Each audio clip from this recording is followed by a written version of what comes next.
স্মৃতিচারণায় পুলক বন্দ্যোপাধ্যায়, হেমন্ত মুখোপাধ্যায় আর মান্না দে আমার গানের জীবনের দুটি স্তম্ভ। আমার থেকে বয়সে বড় ভাগ্নে ভবানীপুরের সুশীল চক্রবর্তীর ঘনিষ্ঠ বন্ধু ছিলেন হেমন্ত মুখোপাধ্যায়। ছোটোবেলায় মনে আছে, হঠাৎ হঠাৎ দু বন্ধু আমাদের বাড়িতে আসতেন, হারমোনিয়াম টেনে নিয়ে গান গাইতেন। সেই কবে শোনা পঙ্কজ মল্লিকের প্রভাব লাগা হেমন্তদার কণ্ঠের সেই তোমার চোখের চাওয়া এখনও আমার কানে বাজে। আমার হাফ প্যান্ট পরা বয়সে আমাদের শালকিয়ার বাড়িতে ওর গাওয়া পরদেশি কোথা যাও, থামো গো হেথায় আর শেষ কৈশোরে শোনা মোর সুন্দরের অভিসারে এখনও আমি শুনতে পাই।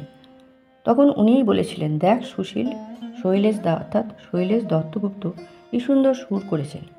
আমার থেকে বয়সে বড় ভাগ্নে সুশীলকে আমিই মামা বলতাম মনে পড়ে। সুশীল মামার বিয়ের 2-4 দিন পরেই বড়দির বাড়িতে ওর কিছু শিল্পী বন্ধুকে নিয়ে এক ঘরোয়া অনুষ্ঠানে হেমন্তদা গান গাইলেন আর ভাগ্নে বাজালেন তবলা। আমরা শুনছি গান। দরজার এক কোণে বসে আছে নব্য যুবক উত্তম। ও তখন শুধু পাড়ায় শখের যাত্রা করে। সিনেমার হিরো তখন ওর কাছে দুঃস্বপ্ন। কয়েকটি গানের পর বললেন, এবার শোনো একটা রবীন্দ্রসঙ্গীত। শুনেই ভাগ্নে বলল, তাহলে কি আর তবলা বাজাবো? হেমন্তদা ভ্রু কুঁচকে বললেন, বাজা দেখি এই গানটার সঙ্গে।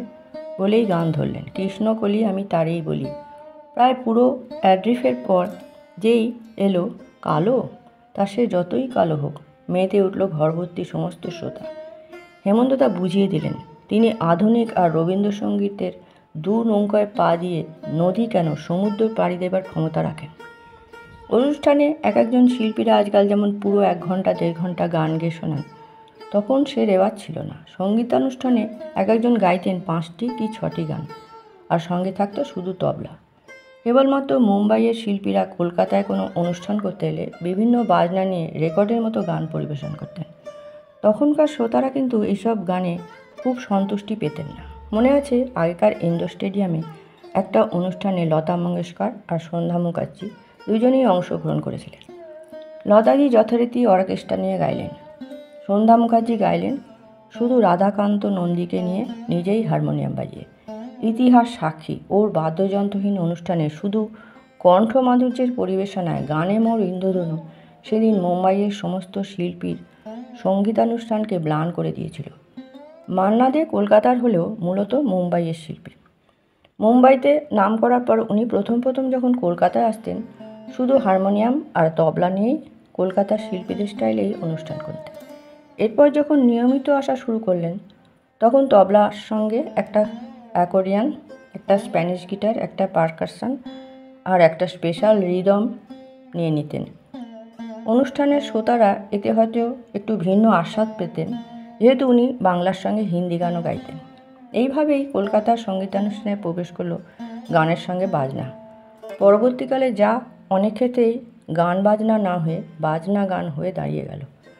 তবু মান্নাদা হেমন্তদার অনুষ্ঠানে বাজনার পরিমিতিটা যে কোনো শ্রোতারই চোখ কান এড়ালো না। হেমন্তদাকে আমি আমাদের স্কটিশ চার্চ কলেজে সরস্বতী পুজোর পর, যে পুজো কলেজের বাইরে হতো, একটা অনুষ্ঠানের জন্য আমন্ত্রণ জানালাম। উনি রাজি হলেন, বললেন আমি 50 টাকা করে নিই, তুমি 40 দিও। আমি ওটা 35 টাকায় নামিয়েছিলাম। উনি বললেন, আমার ওই দিন মেডিকেল কলেজে অনুষ্ঠান আছে, ওখানে এসো, ওখান থেকে তোমার সঙ্গে যাব। অনুষ্ঠানের দিন আমায় খবর পাঠালেন, আমার প্রেসিডেন্সি কলেজে অনুষ্ঠান হচ্ছে, তুমি অমুক সময়ে সেখানে এসো। মনে আছে, গিয়েছিলাম মেডিকেল কলেজেই। 2 জায়গাতেই উনি শুধু তবলার সঙ্গে 6-7টি গান গাইলেন। আমাদের কলেজেও তাই। কোনো এক গাঁয়ের বধূ তখন সদ্য প্রকাশিত, কত সহজে 3 জায়গায় ছাত্রমহলে প্রচার হয়ে গেল সেই গান। আর পারিশ্রমিকের কথায় যদি ওঠে, তাহলে বলি, যেহেতু আমি ফাংশন করাতাম, আমি জানি তখন সবচেয়ে বেশি পারিশ্রমিক দিতেন 2 জন শিল্পী, একজন পঙ্কজ মল্লিক আর একজন ধনঞ্জয় ভট্টাচার্য। ওদের রেট ছিল 100 টাকা। ধন্যবাদ।